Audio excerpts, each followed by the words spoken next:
my name is Taya Graham, and welcome to the Police Accountability Report. For all of you who watch us regularly, you know what I'm going to say, but I'm still going to say it, especially because this is a special end-of-the-year show. The point of this show is to hold police accountable, and sometimes that means making a list. But please remember, if you have evidence of police misconduct or brutality, please share it with us, and we might be able to investigate. Reach out to us. You can email us tips privately at par@therealnews.com and share your evidence of police misconduct. You can also follow us and message us at Police Accountability Report on Facebook or Instagram, or at Eyes on Police on Twitter. And of course, you can message me directly at Taya's Baltimore on Twitter or Facebook. And please like and comment. I do read the comments and I appreciate them. Now, there's a phrase Stephen and I often discuss when we are putting together this report. It's an adage that reminds us to remain skeptical before jumping to conclusions about policing. Never confuse malfeasance with incompetence. In other words, sometimes you have to remember that what looks like corruption can otherwise be attributed to just being plain stupid. And when it comes to policing, it's an adage we have to keep in mind. While we always focus on the role of the political power structure that enables police abuse, some individual cops simply take it to another level. And we feel with all seriousness, they deserve recognition. I mean, holding the institution of policing accountable doesn't work unless individual actors are called out as well. That's why as our end of the year show, we're going to give some of the most ridiculous men and women to wear the uniform the attention they deserve. It's what we're calling the top 5 dumbest cops of 2019. And if there are some cops you think we missed, some videos, please share them with us in the comments. And just a note, we've tried to select cases that are exemplars of law enforcement stupidity with the understanding that the decision of the officers still lead to unjust and unfortunate consequences for people on the receiving end. For that reason, we have picked videos that ended badly, but not in death or serious injury, which unfortunately is often the case. We only hope it will continue to illustrate how necessary it is to call out cops for bad behavior and to hold them accountable for it. So let's get started. Number 5, the bitch slap. It's always tense when you're dealing with a cop because, let's face it, as we've seen again and again, an encounter with a cop is simply unpredictable. So we can only imagine what must have been going through the head of this man when he had one of the weirdest encounters with law enforcement officer we've seen. As you can see in this video, Harris County Sheriff's Deputy Ellison Collins gives an unusual order. He tells the man we're seeing sitting on the hood of the car to slap him in the face. That's right, a fully armed cop tells a bystander to hit him. Now, we don't know what led up to this or why he suggested it, but obviously the man is hesitant. But let's watch what happens when he complies. Get it off your chest and see what happens. Don't turn around. Okay, Stephen, the cop's reaction is practically predictable, but there's an underlying imperative here that I think you can explain. Well, there's this sense among law enforcement that any order you give to a civilian has to be followed. Otherwise, there would be consequences. Now, what I found interesting is that this sheriff had his body camera turned off. So how were we even able to know about this incident? Well, like many of these cases that we cover, it's not the officer's body cam because they turn it off or they manipulate in some way, but actually another officer who came upon the scene, who witnesses, who is the only reason we know about this. And it's revealing because body cam footage is really tripping these officers up. They don't seem to understand the process. We have cases where they turn it on and they don't realize that it rolls back 30 seconds and capture them doing something beforehand, like officers planted drugs in Baltimore. And in this case, the officer never thought, there are other cops around me, other deputies who have body cams. So it's pretty funny, actually. It's almost like exacerbates the stupidity of this particular situation. Now let's move to number 4. Catch me. I'm falling. Protect and serve is the standard motto in policing, unless you happen to be interfering with someone's lunch break. That's the only assumption we can make that precipitated this screw-up by cops in Kissimmee, Florida. Yadiel Torres had been chased to the home of his girlfriend after being accused of stealing her car. Police confront him on the roof, and then this. Let's watch. Come down. I'm not trying to. I don't You're know gonna get tased and you're gonna fall, so you better jump. All right. Push him off the roof. You better jump. You better jump. Just I'm push gonna him just off. go through the window, bro. Push him off. No, hey. All right, All right, hey, I'm down.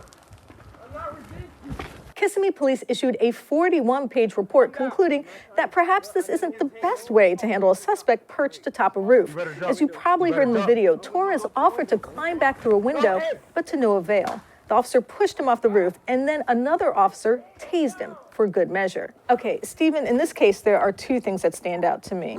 One, of course, is the cruelty of the officer in pushing this young person off the roof, but the other is the punishment, which is honestly laughable. Well, first of all, it's interesting that a supervisor orders a cop to do something he knows is wrong. Right. You got to know.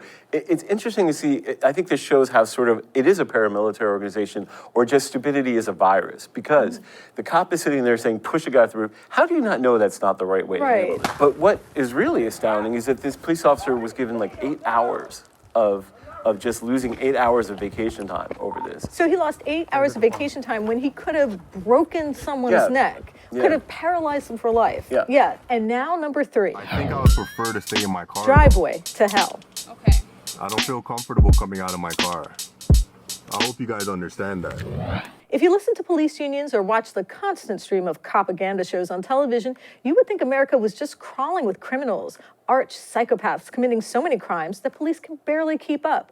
Why then would you try to arrest a man in his own driveway?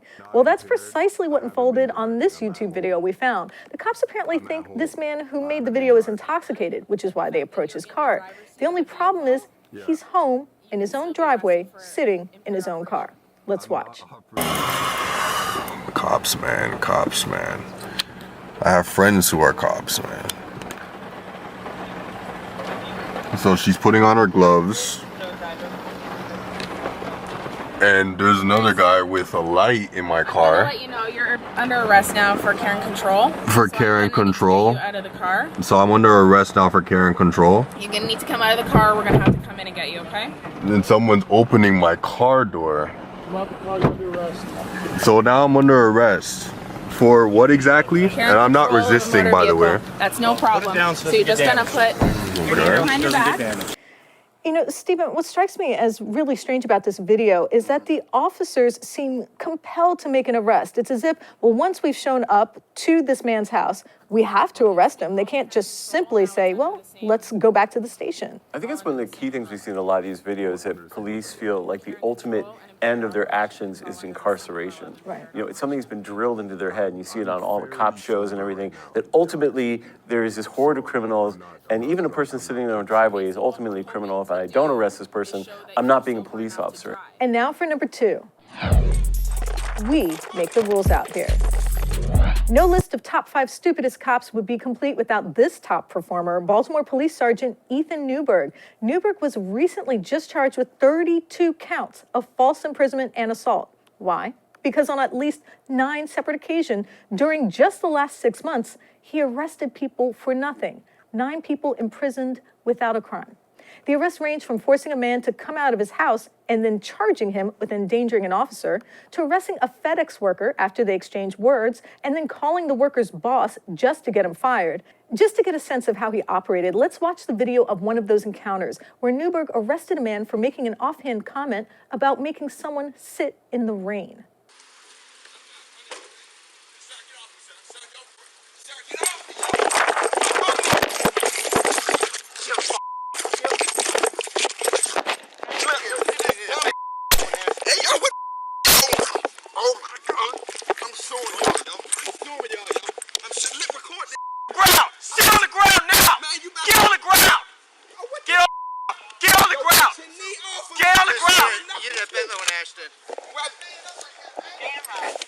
Stephen, besides the obvious havoc he wreaked on people's lives, don't you think there was another incentive here for Sergeant Newberg? Yeah, as we talked about, Sergeant Ethan Newberg was one of the highest paid police officers in the actual city. Almost $250,000 a year. So he's part of the top 2%. He also was one of the highest paid. He made more than the mayor.